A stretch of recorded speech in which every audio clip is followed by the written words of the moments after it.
BJ Baldwin. Welcome to Fargo Talks. Thanks for having me. With my new co-host, Katie Carey. Katie Carey. Sorry. I wish I could take credit for it. It's just hilarious. It's so good though. This is something that Chris, we're at Range 702, and Chris is someone that we had a great conversation here last month. And I said, man, let's keep doing this. Like, let's find really cool people that are chill and just we can shoot this shit and have a good time. And so we're kind of saying, let's go downrange, with Jeff and Chris. And here we are, and we've got the silhouettes behind us. And just to kind of talk. And you were the first person that Chris thought of. Oh, thank you. I think that's a compliment. Yeah. Like literally. Are we going in order to who's on the wall? Because I was the first one on the wall, right? Were you? Yeah. I think you got in the wall before I even got here. So, yeah. I think it was a little bit. I guess my favorite people that come to the range. I think that was my first thought was like, let's tie in people that already come here so it kind of makes sense. And then, I thought of you first. Do you think you're known more for off-road racing or weapons, armament, and firearms? Oh, definitely racing. Yeah? Definitely racing. Yeah, I've done some stuff in motorsports and in desert racing, off-road motorsports that will never be done again. And I've made I made lots of content, getting the sport its exposure. Unfortunately for the sport, I truly believe it's the most fascinating form of motorsports ever. But we don't have the spectators that we're deserving of in terms of being able to watch an off-road race because it's so long. It's not like we have, NASCAR has an oval and you pack 60,000 people, in an oval racetrack, and they get to see all of the drama that unfolds. In my form of racing, you don't get to see the moment this guy accidentally hit a cow at 105 miles an hour and filled the entire cab. What's that like, by the way? Have you done that before? I have hit a cow, but not at that speed. I think I hit a cow. It was more, we call it like in racing, if you're battling for position and, you get doored and then you go around the guy. It was more like that. It was like getting doored by another car.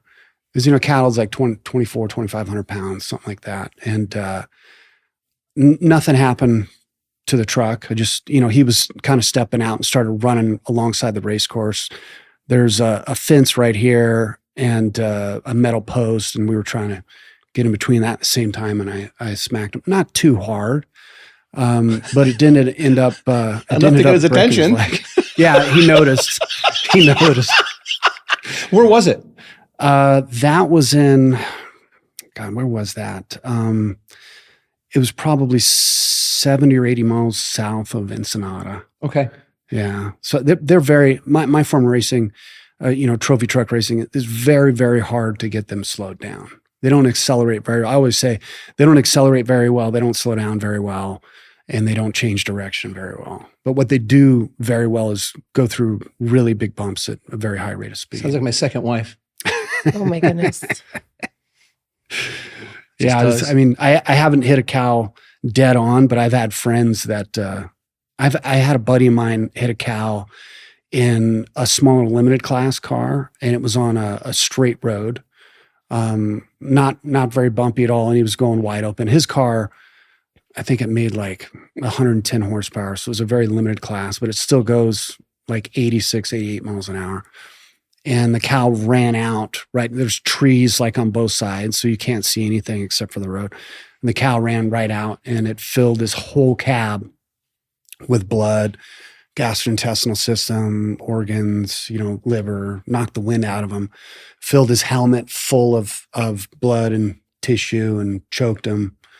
And he got temporarily, he was, messed up pretty bad. Well, yeah. Yeah. I mean, it's not water. It's thick fluids, organs. Like that's my wife's a hospice nurse, so I hear stories all the time. Okay. That's exciting. Oh, This got gory even faster than I thought it would. Yeah, right. I thought we had at least 5 minutes. But BJ talking about driving through cows. Pretty gory in the first 60 seconds. But you just don't think about, like, I from the stuff I've seen with off-road stuff, it's a lot of the, like, truck on truck. You don't think about the elements, Yeah. which is cows. What are some other wonderful things that you've hit or other friends have hit? I hit a person once. I didn't know I thought I knew BJ so well. So but paint the picture. Where were you? Was it somebody that was elderly and they just didn't like situational awareness? His name is Gary Brady. He's been in desert racing and off-road racing for quite some time, several decades. He actually used to work on Ivan Stewart's Toyota PPI trophy truck back in the day. He's a legendary guy. And I was in pursuit of passing Rob McCachran, who's Rob's, I think, won more desert races than anybody in history. So it's, like if that was that was going to be a really big dopamine and serotonin hit if I'm getting around him. And I've gotten in lots of battles with Rob before, and I was very excited to get around him at this moment. And in off-road racing, the course is not, watered down or maintained. It's very, very dusty. So you have to drive through the dust, 70, 80 miles an hour through 3-4 foot bumps when you can't really see very much in front of you, in excess of like 50 yards. Sometimes when it's really bad, you're going through silt, you can't see, the hood of the truck in certain moments. But I was working my way up to him to go for the pass and get around him. I was probably, I don't know, maybe 5 or 6. No, I was probably further than that. I was probably like 10 car lengths behind him. And he was coming up to a pit, and he had to get fuel and tires at this pit. He gets 110 gallons of fuel, 2 rear tires in 27 seconds, and then takes off. Well, I didn't know he was pitting. So his guy was, Gary, his pit captain, was holding up a sign that, had him to signal him in. And I was behind Rob. And so I can't see the truck because of the dust, but I know where he's, where I have to go and where the course is and whatnot. We have GPS that the navigator reads right next to me. The sign disappeared. I see the roof of his truck. I'm getting really close to him. And all of a sudden there's a person that's walking diagonal. Like the people that walk diagonal to the grocery store. And you're like, why can't you just cross are you doing that? Yeah. at a 90 degree? Yes. That would make my life a lot better. Special spot in hell for those people. It's like Hitler and then the people that walk diagonally going into Whole Foods. Yeah. Yes. I don't get it. Yeah. So there's a lot of acoustics involved when a trophy truck passes. You have a $115,000 motor. Obviously, that's very loud. And then you have the shock emulsion of the pistons, the shock shafts and the pistons going through the fluid, and then all these other sounds, rocks bouncing off of everything. So they're very, very loud. So Gary did not know that I was behind Rob and I was about to pass him. And he started jogging out diagonally in the course. Well, there's spectators at this part of the course.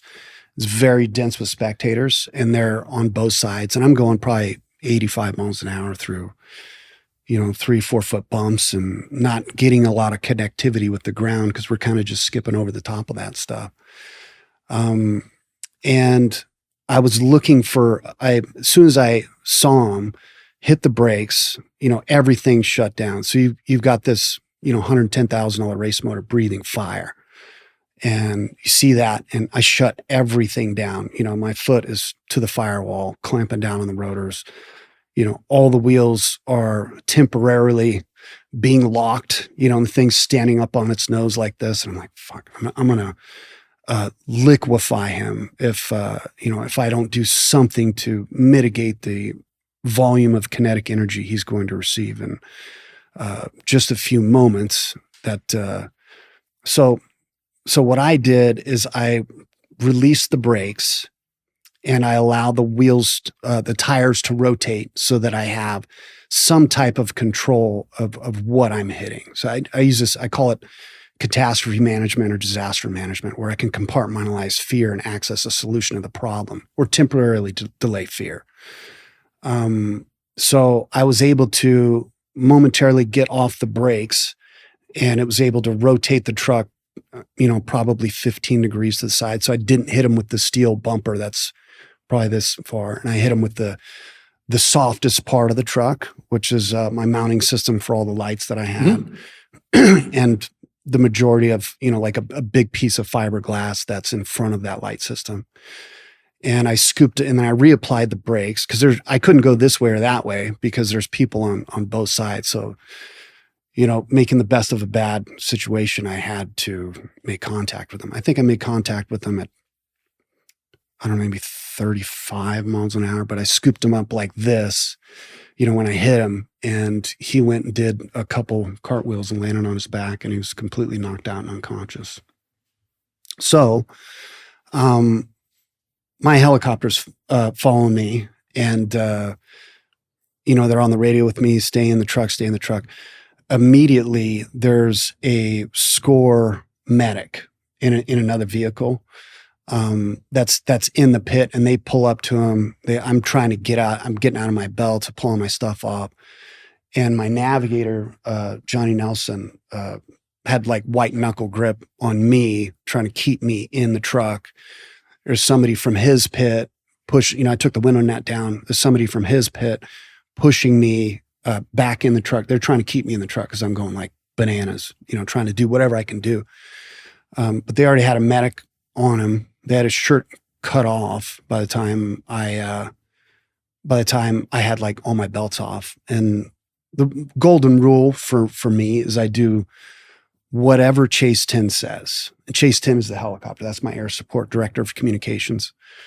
And they say, stay in the truck, keep driving. We're going to land and dedicate all our air support to try and mitigate whatever injuries he has. We'll fly him to the hospital if he needs to go to the hospital, whatever happens. So I put my belts back on. This is all happening in 40 seconds. And put my belts back on and slowly drive around because they knew the crowd, half of them there have been drinking. They're going berserk. They're going bananas. Everybody's panicking. So I left, and I talked to Chase 10. I said, dedicate all your resources. Make sure, you can do whatever you can for them. And then I left. And it was like, my navigator, Johnny's calling notes, every 4 or 5 seconds. And it was radio silence for a good 5 or 6 minutes. I'm so angry that happened. Like I'm trying to break the truck. I'm going maybe 116, 118 miles an hour, where an area I usually don't go more than like 105 because it's so rough. Like the bumps are so big in San Felipe. And then while I'm going through, like it's a lot of drama, like the things, bouncing off the ground and clipping bushes and, going through all this stuff because I'm emotionally involved in my driving at this point, instead of it just being like, it's a regular office that's always in a seismic environment. And I just have to make the appropriate decisions at the right time. And then if everything works out and everything stays together, I'll get a win, I'll get a championship or whatever. But I was very, very, like I said, like emotionally, I can't believe this happened. What was going on? Why did that guy run out in front of me? And all these questions are going on in my head. Well, in the floorboard, there's so much drama in the truck, and I'm driving so crazy through these bumps in San Felipe. I hit one bump and the thing bounces up like this. Dirt flies way up, couple rocks fly in the cab. And his hat and his glasses fly up in Johnny's lap. And Johnny sees this, and he like loses his mind. He's like, oh my God, I can't believe, and so he throws his hat and glasses out of the truck, and there's still radio silence for a couple minutes. And then we hear over the radio, race 197, copy Chase 10. And it says, Chase 10, copy, what's the news? What do you have for me? Is he dead? Whatnot. I just hit a guy with a 7,000 pound, $1 million piece of equipment. Like you would think that's terminal. And he said, I got good news for you. I said, he's good. He's alive. He's conscious. He regained consciousness a couple minutes after you struck him. And he has full function of everything, no broken bones, nothing. And we have a medic that's taken him to San Diego to get MRI and everything checked out. I was like, no way. That's like crazy. Johnny and I were like, how is that possible? Because, I've accidentally hit a deer pre-running. I know what that feels like. That's the same exact thing as it felt. It slows the car down to a certain extent. But not only did he survive, but because of that particular event, because I hit him, because he ran out in front of us and I hit him, he went and got an MRI and he had a growth in his leg that was cancerous. So because I'm able to manipulate the vehicle to hit him with the softest part of the car, softest part of the truck, not cut him in half, which is what the bumper would have done. Because I was able to do this, that saved his life. And because he had to go get an MRI and go to the emergency room in San Diego and get that checked out and find out that he had a cancerous tumor in his leg and get it removed, that saved his life. So that's wild How story. do you process? I just hit somebody. There's his hat and glasses. This guy's probably dead. I probably just killed somebody. For sure. Right? Yeah. You're going through all that. You're going way too fast in a vehicle that is not meant to go that fast, but you're trying to go that fast just to blow the engine block or something so you can be done. And then you find out he's okay. The emotions are like, right? Yeah, there's Right? a lot of emotions. The motor doesn't usually go. It's usually just a powertrain component. It's designed to go that fast, but for short periods of time, like you can go 105%. Okay. But to win races, you want to be 98, 99%. And for passing somebody, you kind of have to stretch the rubber band a little bit thinner. But yeah, it was tough to manage. Emotionally, how did you, you must have had the best night's sleep ever that night after going through all that. Jesus. Well, that's got to be exhausting. Or the worst. I didn't sleep that night. Yeah, or the worst. Good hell. Well, I was still in the car until 6:00 in the morning. Oh, that's right. Yeah. So I was in the car for, I don't know, 17 hours. That's crazy. Something that I find so fascinating about you is how under pressure you turn super scientific. Is that something that you just were born with? Were you 5-year-old BJ kind of breaking down scientific things? When he said kinetic energy, I'm like, oh my God, I love this man.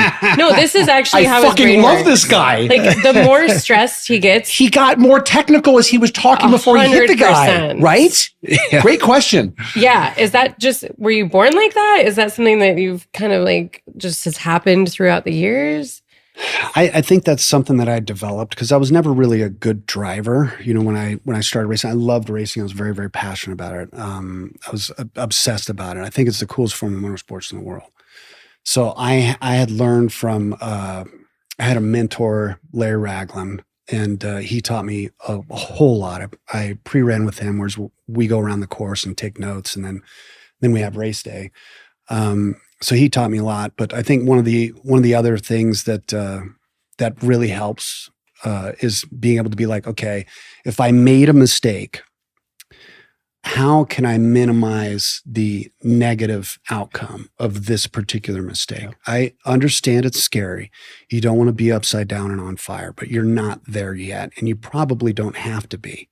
What is the softest thing that you can hit because you blew this corner? What's the softest thing that you can hit that doesn't have human tissue in it? Is it a car? Is it a tree? Is it a bush? Is it, this dumpster over here, whatever it is?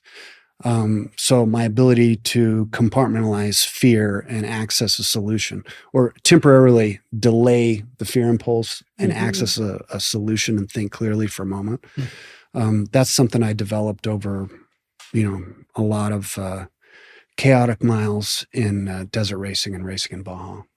That's bananas. Yeah. I mean, it's a great skill to have. It comes from obsession for the sport and doing well. Yeah. I followed it when I was a kid. I was big fans of Larry Ragland, Rob McCacken, Robbie Gordon, all these guys when I was younger, when I was a teenager. I looked at them like Superman. So I got into racing with my family and then got marketing partnerships and was able to have a tier 1 trophy truck team fully funded by marketing partnerships and sponsors and stuff like that. So I got the opportunity to rip Superman's cape off and strangle him with it several times. And that is that's been, a dream come true. And I never really overlooked how lucky I was to be able to generate a position to where I can do that. Do you think other people that you're racing with do the same thing where they kind of just become really analytical, or are they chasing that rush? I don't think so, because I think they're better than me. Okay. You know what I'm saying? Yeah. Okay. I think I can beat them because I have developed that particular skill. So I can go outside of my ability to a certain extent to pass, or to gain time on whoever it is that I'm chasing down or that I'm trying to run away from.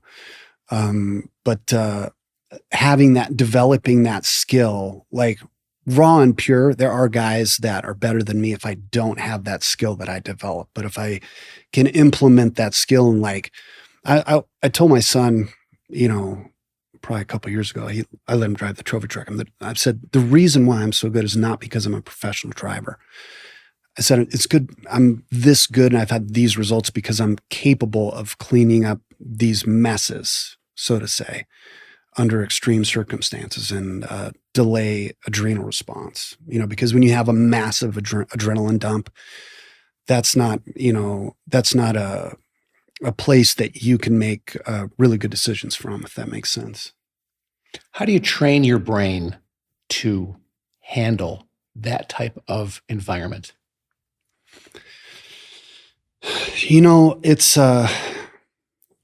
It's experience in racing, just like, and going back and looking at the mistakes that you made, analyzing history, like how could I have done this better?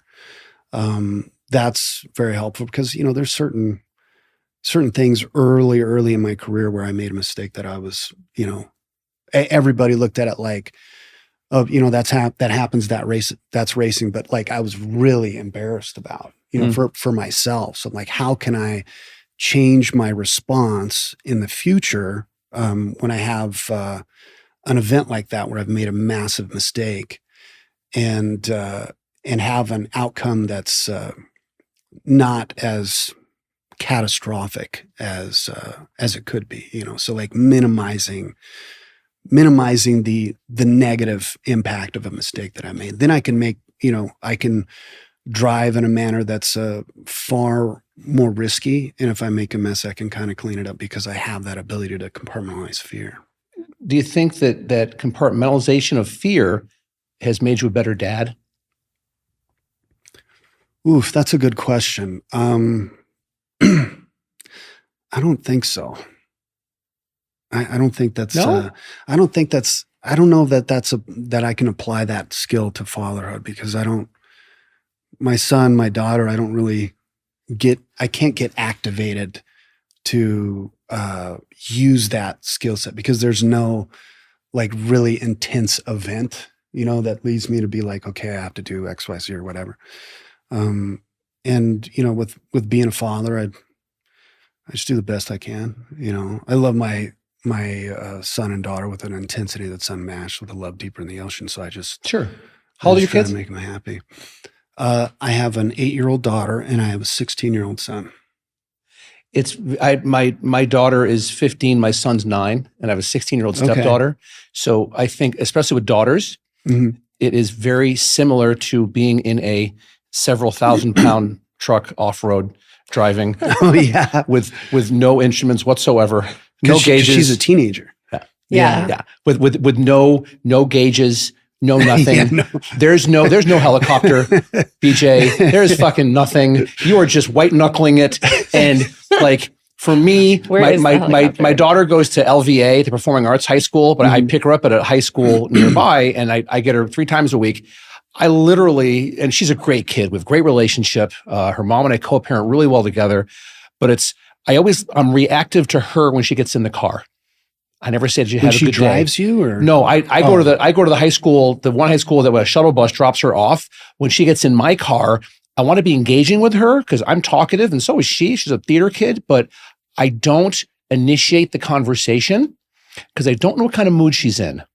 Oh, really? Being a hormonal 15-year-old girl. That's like the difference between the boys and girls, raising boys and girls. Absolutely. Because and I would actually argue that it does make BJ a better dad. I would You agree. think so? Because I would agree. I've Yes. seen the way that That's why I his asked the son, question. Yeah. I've seen him interact with his son. Yeah. That's why like I even asked. in the range, and the way that his son, I guess all our kids like don't like us very much, but his son really looks at him and respects him and listens.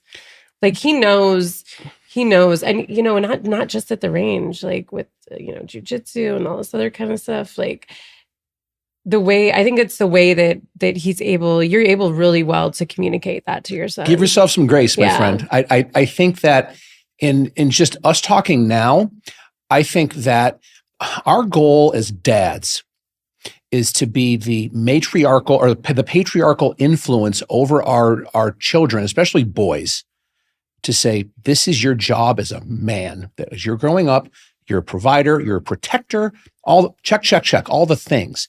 And I think that you are doing that in spades now for your son. Absolutely. And that your daughter will look at you and her brother as who she's going to end up being with, because you're setting the standard on how she wants to be treated. Like my wife, and my kids see this, my wife hasn't touched a door in 2 years. I open every door for her. Every door. I'm very old fashioned that way. I'm just a traditional husband and dad, and that's how my wife is. And so our kids see that, for better or for worse. But I think that with what you're saying, there are certain your ability of just leveraging idiosyncratic detail under the most stressful situations where there's like fight, flight, or freeze. You're like a fourth quadrant of that. You're analyze. I've never even heard that before. I think my relationship with my son is it's very different from my relationship with my daughter. Yeah. He understands, because I've communicated to him several times, all of these events in my life throughout time where I've excelled, it would not have happened had not been for his existence. I've always wanted him to, grow older and be like, my dad did that, like he did all these things, so he's, and I tell people that, throughout my life, when I've had friends that have had, children that were a surprise, not planned, I tell them like, that's the most performance enhancing component that you can have in your life. Like there's no volume of tren or Sestanon or any other component you can put in your body that's going to improve your performance, like having a child. Well, when you're a parent, you have a front row seat to the greatest show in the world. Yeah. Watching a human being that you helped create evolve. And it's up to you to be as involved as possible to make that creature a better version of you. I parent every day like it's my last. I can get hit by a bus tomorrow, but I know my kids love me and that they're good kids. Yeah.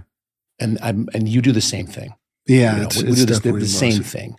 But that's just something, I think that there is a tremendous amount of overlap into what you did in off-road racing and being a dad. Yeah. Yeah, there is for sure. For sure. And I think at his young age, I've seen him do that analytical thing that, most adults can't do. And he's over here like doing it at, 12, 14. Yeah. Awesome. He slipped into an ice bath, like no problem with it. Most adults can't do that. So I think they trip. Yeah. I was really surprised at that. I was like, Jesus, we're going to have a fraternity test. Like, how did you do that? Because that's not like the first time I ever got, and I do it every day. First time I ever got an ice bath, I did not respond like that. And he just, but that's what he did. He said, "Oh, I'm just turning fear off for a moment, and I'm like analyzing data, and it's good for me to go in the ice bath. So here I go." Like that's what he did. Really, isn't that the coolest part about being a parent is when your kids surprise you with stuff like that, where they'll say something funny or witty as they get older and become their own person, or actions like going into an ice bath. Like I didn't do that my first time. Yeah, right. Like that's to me one of the coolest parts of parenthood. Brittany and Chiron just got back from Young for Life Wellness. And now they're glowing so much, I'm starting to look like a before picture in a moisturizer commercial. You want some tips, Jeff? I prefer sarcasm and good lighting. The wild thing is now, because what if you're 15, it's like Gen Y, I think it is. I'm Gen X. I think it's Gen or Z. They're getting fired more at a higher rate than any other generation before them because they're not coming to work on time. They do not take constructive criticism well, and they give up too soon.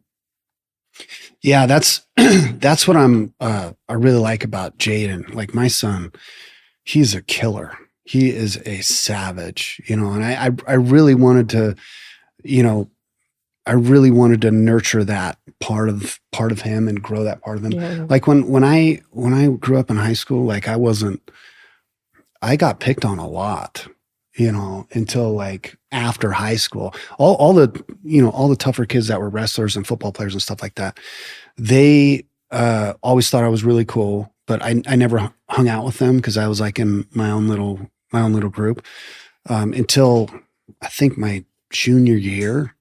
I got beat up and I got jumped and all that stuff. So I was very, very fragile. And I was like, I'm going to start. They thought I was cool because I could slide a car around. I had a Camaro. I had really good car control even when I was 16 years old, when everybody else was folding their cars up. People had like Mustangs and stuff, and then wrap them around poles or get ejected and get messed up. But they always thought I was cool, so I started to hang out with those kids and started to develop that ability to stand up for myself, have confidence. And if I was at a party or something like that and I could take care of myself, that was before any formal, fight training. But with Jaden, I wanted him to be a very, very dangerous person. And now, he's the version I wish I was, in high school. Everybody respects him. He's got lots of friends. He's very, very dangerous. He can defend himself. He can defend others, and he's I've been a purple belt for 10 years in jiu-jitsu, and I've had boxing training and all that stuff. But like in jiu-jitsu, me and him go back and forth, and he's submitted me a handful of times. He's into wrestling, and I outweigh him by a lot, and I'm way stronger than him. So, sometimes I think, like maybe I shouldn't have nurtured that part of him so much, because this is a lot of work. When I go to wrestling, it's just like going with when I roll with him, it's just like going with any other guy in the room that's a savage. He is a absolute murderer. He is a murderer. He doesn't look like much. He's 16 years old. He's barely got he's got a little mustache and stuff like that. But he kills 70% of the people in the room. Guys that are 25, 35 years old that are 250, 260 pounds, bench press, 315 for reps. And he can strangle most of them. It's pretty impressive. How does it make you feel as a dad? Really good. Really good. Really, really good. Very, very proud of him. And he's kind of taken some time off of jiu-jitsu right now just to focus on his takedowns and wrestling. And he's getting really, really good at wrestling. He does train with a lot of heavyweights, to get his reps in. And he trains every single day. Actually, I don't even think he has any days off, because he trains on open mat on Saturday as well as throughout the week. But then he has kids come to his mom's house on Sunday, and he's got mats at his mom's house, and they train for like 2 hours, which is pretty crazy. I think he's like 160, 165 pounds right now. But he's awesome. A savage. Yeah, it's pretty cool. I'm trying to figure out how to ask. You want to ask that one question, but is the S word going to flag us on social media? Yes, but here, I know how to look at. You just watch this. I'm a PR miracle. I will ask the question without saying. Are we talking about working in low altered or failing light? So there was a incident. Oh my God. So I'm the PR princess over here, and he's the PR nightmare. It's the really perfect combo. God, anyway. I love this so much. I love this so much. This is so great. There was a famous incident that you had outside. Is it famous?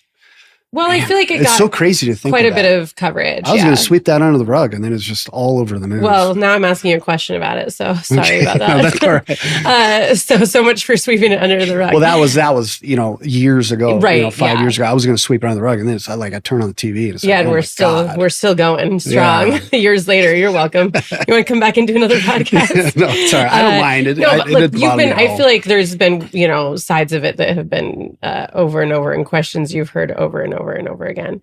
But I saw a different side of this whole incident because I saw you in the range afterwards. And what I find so interesting that I don't think anybody has ever touched on with you is the way that it changed your training and how you even your setup, which firearm you're using, what ammo you're using. I saw the after effects of it, and being someone in the industry, I've touched, almost everybody in the 2A industry. You should have been in the kitchen at this point. You would have saw a lot more in the kitchen. I'm still waiting for my invite to the kitchen. So thank you for bringing me that up. I'm just patiently waiting. But I've seen so many people in the 2A industry, and I'm going to say it right now, and I hope it offends everybody out there. Nobody is smarter or more analytical when it comes to training and which firearms and ballistics and all that kind of stuff. Be offended, like it's you. Oh, thank you. Walk me through big. How going through that incident turned into all of this for you. It all surrounds reducing the volume of time that Tori was exposed to danger, which I estimate between 4.6 and 5.2 seconds. I'd like to think I'd be able to solve that problem. Hopefully it never happens again. If I could do everything over again, I would order Postmates and stay at home if I knew that was waiting for me, But yeah, all of everything after that particular event in terms of my training and my data collection is all it is all surrounding being able to reduce the volume of time that somebody I can't live without would be exposed to some type of event that could end their life or severely change their life forever. So I didn't have, it's very, I'm grateful, but it's very strange. I've talked to a lot of people that have had lethal force scenarios where they had to perform execute the same task that I did. Mm. And it permanently changed them in a negative fashion to where they deal with it every single day. And I think that's what I find so fascinating is that I saw you change in a positive way after an incident like that, which I haven't really seen before. And that's what makes me just so interested. Yeah, it's it's very, very strange. I still can't figure out how I've responded differently than everybody else. I just, I don't ever want there to be a scenario like that again. And if there ever is a scenario like that again where I have to perform, I just want to be able to burn the whole house down. I want there to be a confusion. Is that me or is that an A10 Warthog? Cyclic rate and destroying stuff. What a great analogy, by the way. What a great reference. Yeah. Burp. Great analogy. And I'll also say probably the most romantic thing I've ever heard. That's so much better than flowers, honestly. Thank you. An A10 Warthog, that's a great, go. Keep going. Well, wonderful. And that's when, I started teaching last year a little bit here and there, helping at Operation Blacksite. It's a place in Temecula where I work with some tier 1 operators and teach some home defense, personal defense, room clearing tactics, all that stuff. But one of the things that I go over when I go over that event as an example and the evolution of me from then to here is like, okay, if I could do it over again, obviously I wouldn't have exposed myself to that environment. Of course, that's such a random, crazy thing to happen. You can't get noticed that that's so dangerous of an area, because it wasn't a dangerous area. It was just a restaurant. So, but one of the things that I go over is like, how could I change my performance, the loadout that I carry every day, and everything that could have happened. says, one of the first things is like, well, if you could change the firearm that you were carrying, like how has that changed? Well, if I could do it over again, I would have been carrying I forget the name, but like a JU-17 Avenger. And they asked what that is. It's like, well, the government built this firearm in 1953. They couldn't figure out what to do with it. So they built a plane around it. And that's commonly known as the A-10 Warhawk. And obviously you can't fit a warship in your jeans, but how close can I come to that, both with the integration of biological performance and mechanical performance, if that makes sense. So with what we're able to solve a lethal force scenario problem with, what we can have on us, we're not able to produce the result with one projectile. Terrence said it the best. Taryn Butler, a very good friend of ours from Taryn Tactical. He says in a lethal force scenario, we're not killing people with a handgun. We're wounding them to death, because the ballistic performance and the kinetic energy you're able to provide to that problem is not nearly enough with one projectile, because handguns are built not for performance. They're built for concealment, That's kind of the way I look at it. So with the biological component and the mechanical component and the integration of such, how can I change these two things to reduce the volume of time that she or somebody else that I'm with, if we're in some type of event like that, unfortunate event like that again, how can I reduce the volume of time that they're exposed to extreme danger? So that's what I've worked on a little bit. Yeah, that's literally the most romantic thing I've ever heard. And I have guys saying like, did you hear that?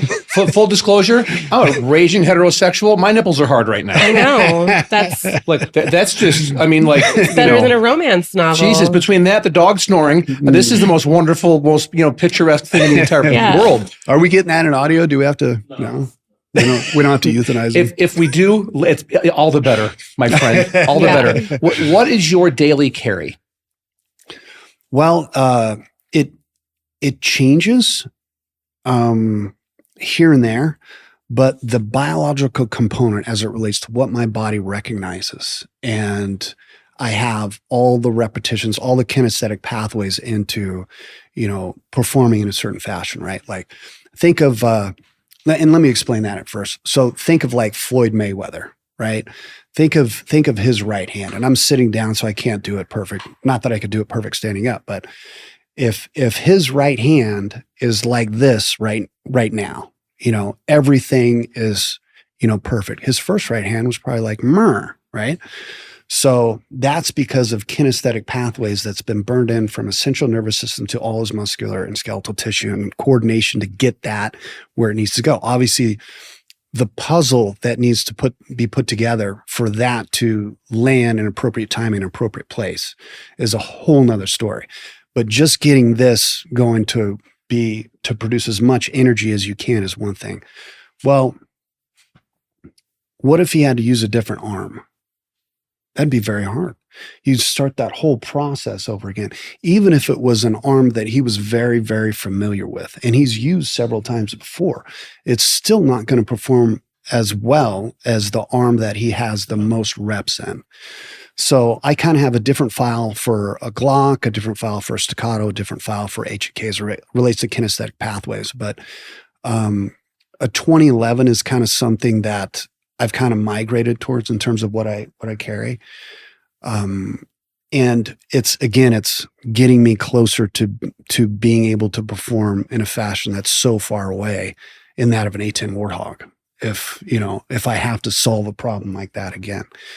It takes me a little bit longer to get it out and get it on target because it's a lot heavier, but my cold start cadence is far, far better with that. I get preteen splits, from a cold start pretty easily, which usually it would take me probably 20 to 30 minutes of training where everything's warmed up for me to be able to do that with a striker fired handgun.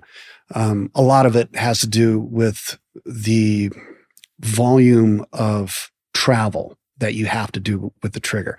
Obviously with the 2011, it's much shorter. The return is much shorter. So even when everything's cold, you can operate that system a lot better. Recoil impulse is a little bit less. You can stay on target. The dot stays on target, provided my grip is appropriate pressure and everything's structured correctly. I can have a much higher volume of cadence with a much tighter group in something like, panic fire. Not that you would, want to panic, but like having some type of surprise event where you're trying to throw the hornet's nest at the problem. I have a lot tighter group with a 2011 than I do with a Glock. And surgical shots, ocular cavity at 50 yards is very, very difficult with a striker-fired handgun, and as opposed to John Moses Browning's design of 1911. I saw the skulls. The skulls? Oh, they're wonderful. Oh, you saw that? I saw that. I saw it on on Instagram. Yeah, I've only posted that. I've only posted that one time. That was cool. That's an event replication test. Oh, event replication test, Chris. I told you he's super cool. it's just he's so, let's talk like he's not here. He's so eloquent. Perfect. He's so eloquent in his prose, in what he chooses for just the vernacular and everything is thought out before it comes out of his mouth. I'm the opposite, raging ADHD and not on Adderall. So I'm the bizarro BJ Baldwin. Because it comes out and I hope it sticks and people like it and don't want to and don't get offended. I feel like the That's more very stress you're flattering. under, the more calm you are. Do you have anything? What is it that gets you off? Well, gets you off your calmness. Well, when I was 23, I was on fire in a race. He says calmly. By the way, Scott, we're going to do extra batteries for all the cameras. was that the last time that you were startled? I was going to say, was that the last time you were on fire? It was pretty exciting. Being on fire is not fun, especially if it's already hot outside. But I mean, I had a fire suit on and, a driving suit, which gives you a little bit extra time before your tissue starts cooking. That was in, do you guys want to hear that story? I don't want to bore you guys to death. I feel like, how can you tell us that you were on You're fire already pot committed, my friend. Where were you? Let's start again. Where were you? How old were you? What was the race? If it was a race, or you practiced, or what was going on? Set the stage, then go. This was before I was at a professional level in off-road racing. It was shortly before that. It was 2003, March 2003. I was in San Felipe. It was a San Felipe 250. It was a 250-mile race in San Felipe, Baja California. This race in particular is very, very rough. And you can have shocks that overheat or powertrain components that fail and whatnot. I was in a buggy, so it's A-arm suspension. It's not a truck. It doesn't go through the bumps as well as a truck. Still goes very, very fast through the bumps. And it's class 1. It's a limited class. So they didn't have qualifying for start positions at that time. And I think I started like 32nd or something, way far in the back. I was like second to last for starting that event. And we start one car every 30 seconds. I made it, I passed like 16 or 17 cars before I got to the fuel pit. The fuel pit, if I remember correctly, was like mile marker 118, something like that. I came into the fuel pit and my father was actually very involved in racing at that time from a navigation standpoint. He would navigate for half of the races, half the distance for certain races here and there. And he was going to get in this race. So I come into the pit and they have 2 fueling systems that get tipped up like this and 2 guys on each system. And they go into a dry brake system. They put this nozzle in there and it fuels the car. And the car was just freshly redesigned with all that stuff. And they remounted my fresh air system that pumps fresh air into my helmet so I can breathe under, crazy conditions where the dust is really, really bad. So when I pull in the pit, they start fueling and the overflow tube from the tanks, one of them spilled on top of the fresh air pump, there's an electric motor. You don't really think about it, but there's an electric motor that runs that filtration system and blows filtered air into my helmet. So that arced and ignited the reserve fuel. That was a very small fire. It was like, just sparked up like that. Well, both of them pulled their fuel systems out at the same time, and that put like 7 gallons of fuel in the engine bay because it was a mid-engine car. So it was right on top of the exhaust manifold and everything, and then the whole car just like ignited and burst into flames. My navigator at the time already had his belts out. He was already out of the car. My dad was getting ready to get back in the car, or he was getting ready to get in the car to ride the second half of the race. And this happened, and then he ran over there. First, I didn't know what was happening. Everybody started scattering, and then I, eventually heard fire. But through the fresh air system is where the fire started. So all that burnt plastic, burnt rubber, ignited paper from the filter, all that was injected into my helmet, into my lungs. So I had a certain amount of time before I lost consciousness.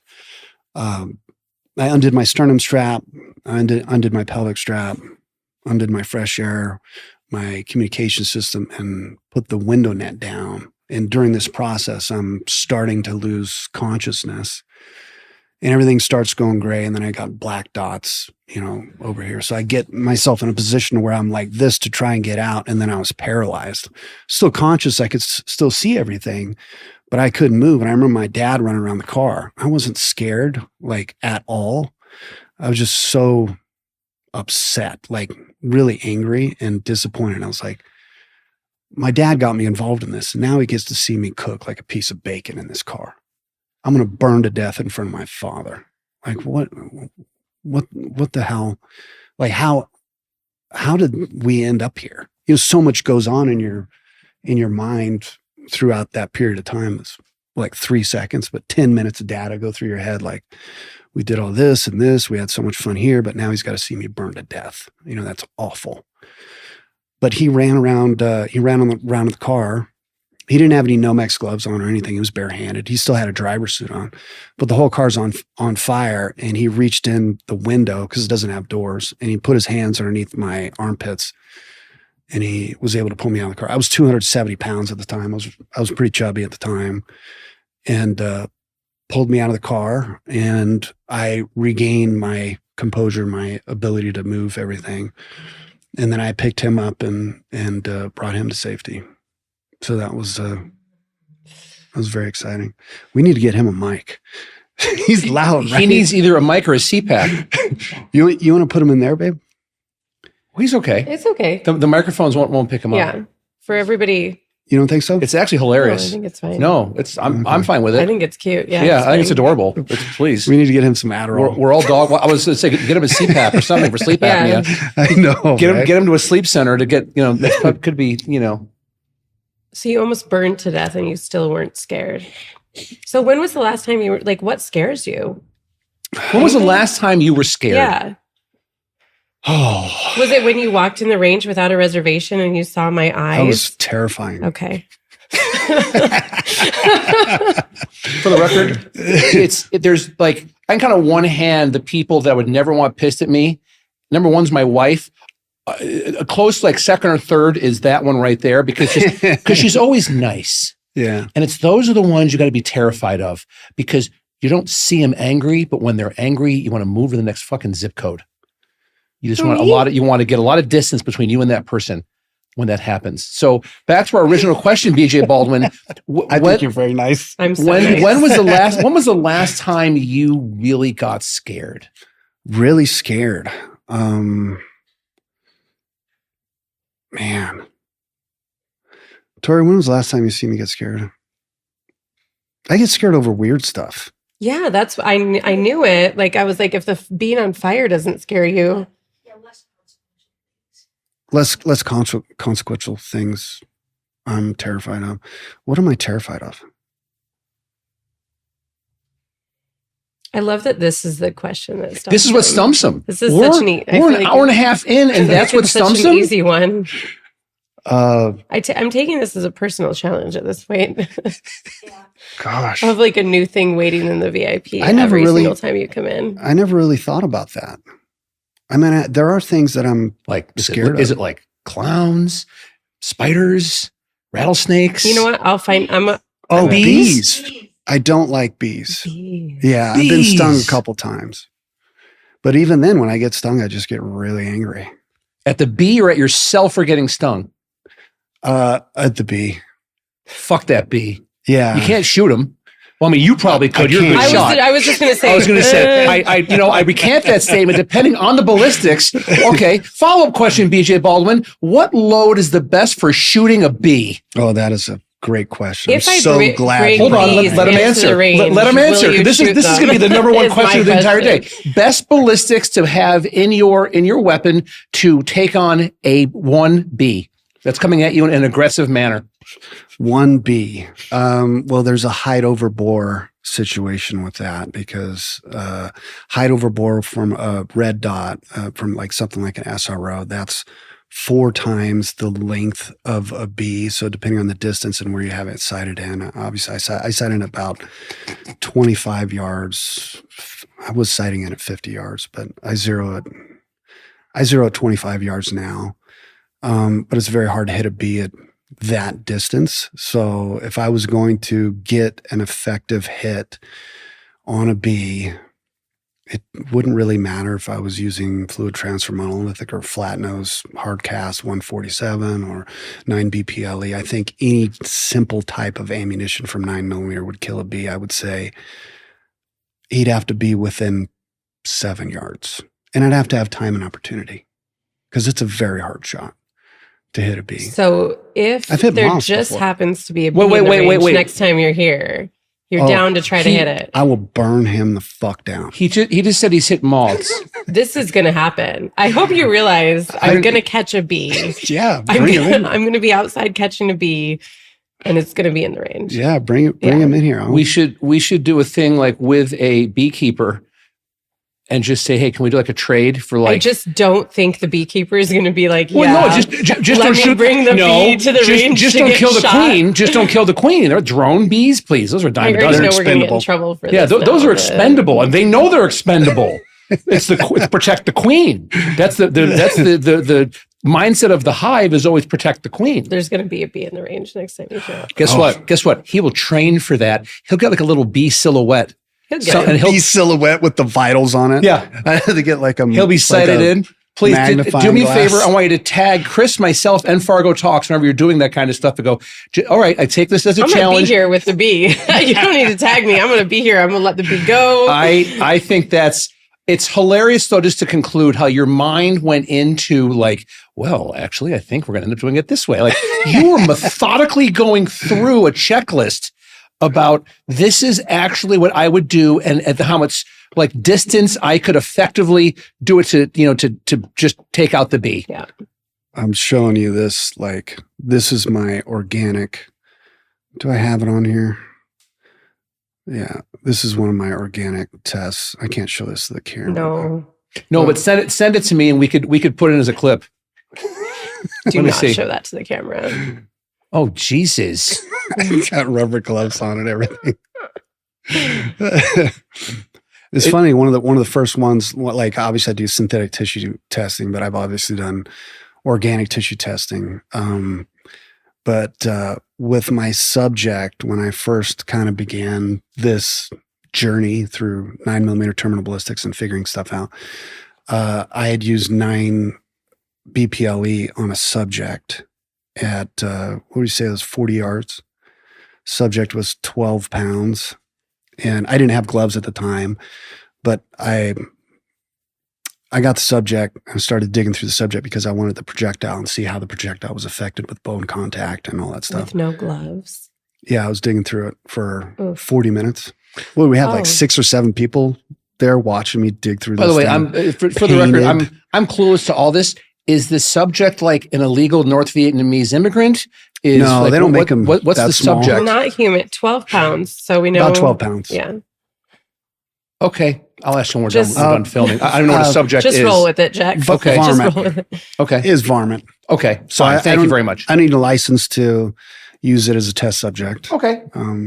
Well, it's absolutely. What is the most challenging / accomplishing feeling? Like, what's the one? Like, this is like you shot a moth.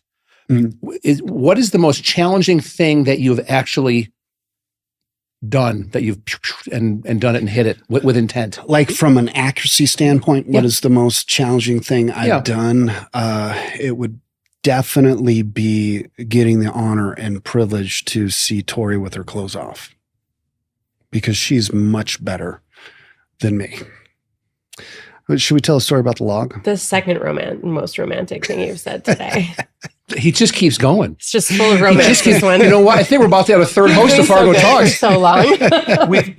He made it like 90 minutes. Jesus. Staying appropriate. We've just had, actually I think, that's a really good story. We're going to need like a third couch, because now we've like a third host for the next Fargo Talks. Like, this is hilarious. Like, this can just keep on going. We're going to have bleachers of people behind us. So what was this, babe? 6 months into my journey through that. I was using, I was building Glocks at the time. And I had just built a new Glock 17, and we were doing work for an off-road race. We were doing pre-running for an off-road race, and we pulled over, to go use a bathroom, not at like a restaurant, like just in the desert. We pulled over on top of this peak, and I had not zeroed my dot for this gun. And so I just like picked a rock 50 yards out, and I zeroed it on the rock. And then I went through 3 magazines trying to hit this branch or this log, and it being 500 yards away. So it's like a 9mm projectile is regardless of the powder charge, it is out of breath by the time it's gotten 100 yards. So it's an impossible shot to make. So if you make it after expending 60 rounds of ammunition, that's kind of an accomplishment. And I'm using a Spear Gold Dot bonded bullet 124 plus P. And I went through 60 of those rounds. And I got within, my shot grouping was like 30 feet around this particular target, which is it basically looked like, like a thigh. It was a log that kind of looked like that. So I got within 6 or 8 feet of it. And, one of the guys that rides with me, my navigator was with me, and Tori was with me. Obviously she's with me for all the pre-running. She helps with the notes and stuff like that.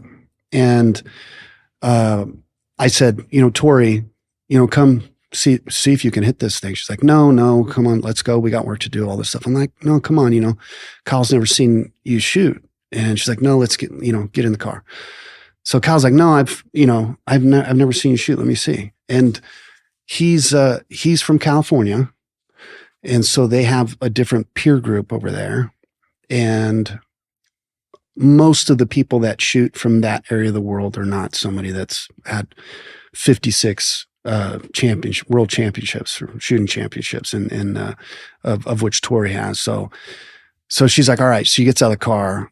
I hand her the gun, and she puts dot on target, and I'm aiming like 30 feet high, 16 feet to the left, and cranking rounds up. So she aims right on the target, and I know she's not going to hit it. She knows she's not going to hit it. So she takes her time and cranks her round off, does an adjustment for point of aim, point of impact, and elevation and windage, and cranks the second round off, hits it, slams the gun against my chest, and said, all right, we got work to do. Let's go get back in the car. And Kyle was like, oh my God, I've never seen, and he's surprised just seeing her, push the gun out, because she's bolted to the system. She's not teacupping it, leaning, way far back, like, the people in his peer group would do to something like that. So yeah, she's helped me a lot. I was focused on speed before my event. So I was really good within 15 yards, and I could do ocular cavity shots at 25. It takes some time, but I was really, really good in terms of speed. I do first round on target, 64 hundredths of a second from concealment, build drills, and 150, 6 rounds on target at 7 yards and 1.5 seconds. But being able to hit a target, a C-zone target at 100 yards, that took a significant amount of time and a significant amount of work for me, which she's helped me, quite a bit. Now I do C-zone steel at 100 yards and sub 2 second from the draw from concealment. So it's nice to be able to have somebody that you live with, that, that your life partner is, and You can ask them a question about a firearm, and she has the answer. And Jeff, you've seen Tori today. She has this like very quiet, sweet aura. The second she touches the gun, she turns into just a badass. It's like it completely changes. It's a fun thing to watch. It's pretty crazy. She's like a Tyrannosaurus, like and nothing on this planet turns you on more than that, does it? I'm not really there for that. That's kind of something that she also has, as being a multi-time world champion. Well, I'm just saying, just to see your partner, your love, showing that level of confidence with a firearm. Yeah, that gets your blood going. That would any if that was my wife, it would. Like that's awesome. That's incredible. I'm amazed, like, by what she's able to do, but she's really, really, really pretty, and she's got a good sense of humor, and she's funny. She's very exciting. Sometimes we don't always get along, but we work on it. No. But when things are good, things are really, really good. But yeah, that component of her being able to perform in that level. It's not like she's a really good shot. That's like the most disrespectful thing that you could ever say to her about her performance. She doesn't shoot a whole lot when we're out at the range. She gets involved sometimes, but has helped me significantly in the area of point of aim, point of impact, and executing accuracy on a level that most people don't get exposed to. I was very fast before I met her, and then we've been together for quite some time now, and I'm also accurate as well.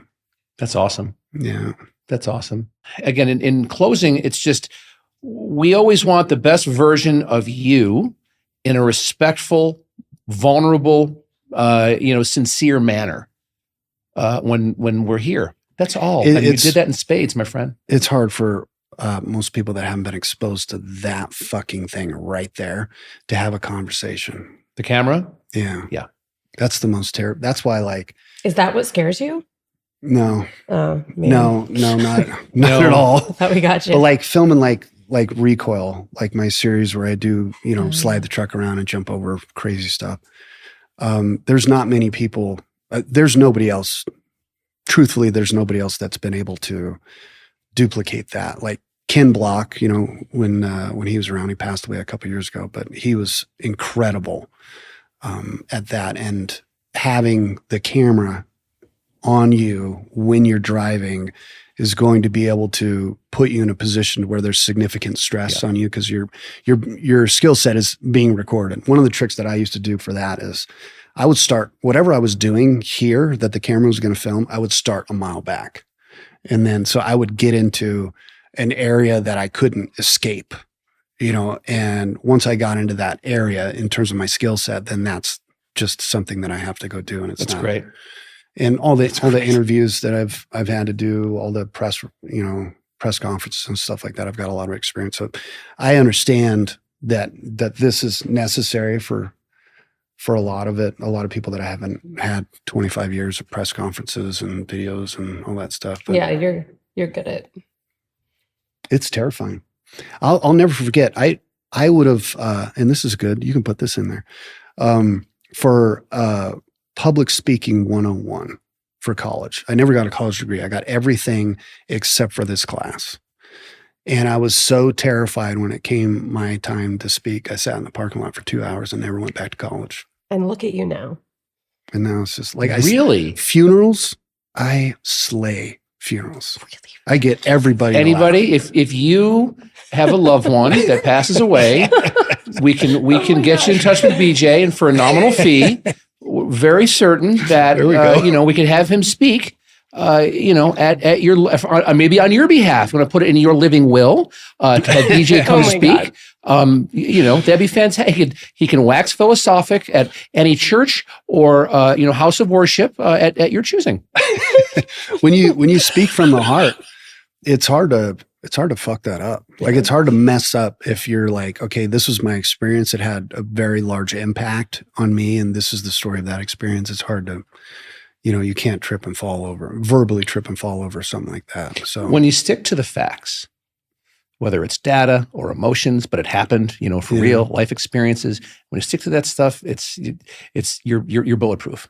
Yeah. You really are. Which is super cool.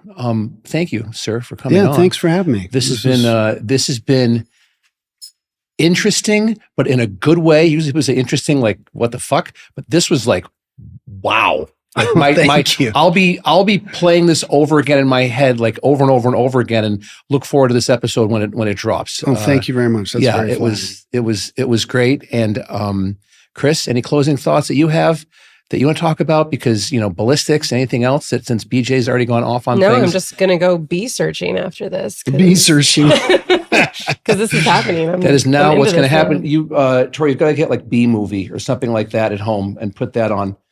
Yes. And that one, then you'll start to see him start to wince. Yes. And he'll get ready. Thank you, sir, so much for coming on. Yeah, thanks for having me. Appreciate it. This was awesome.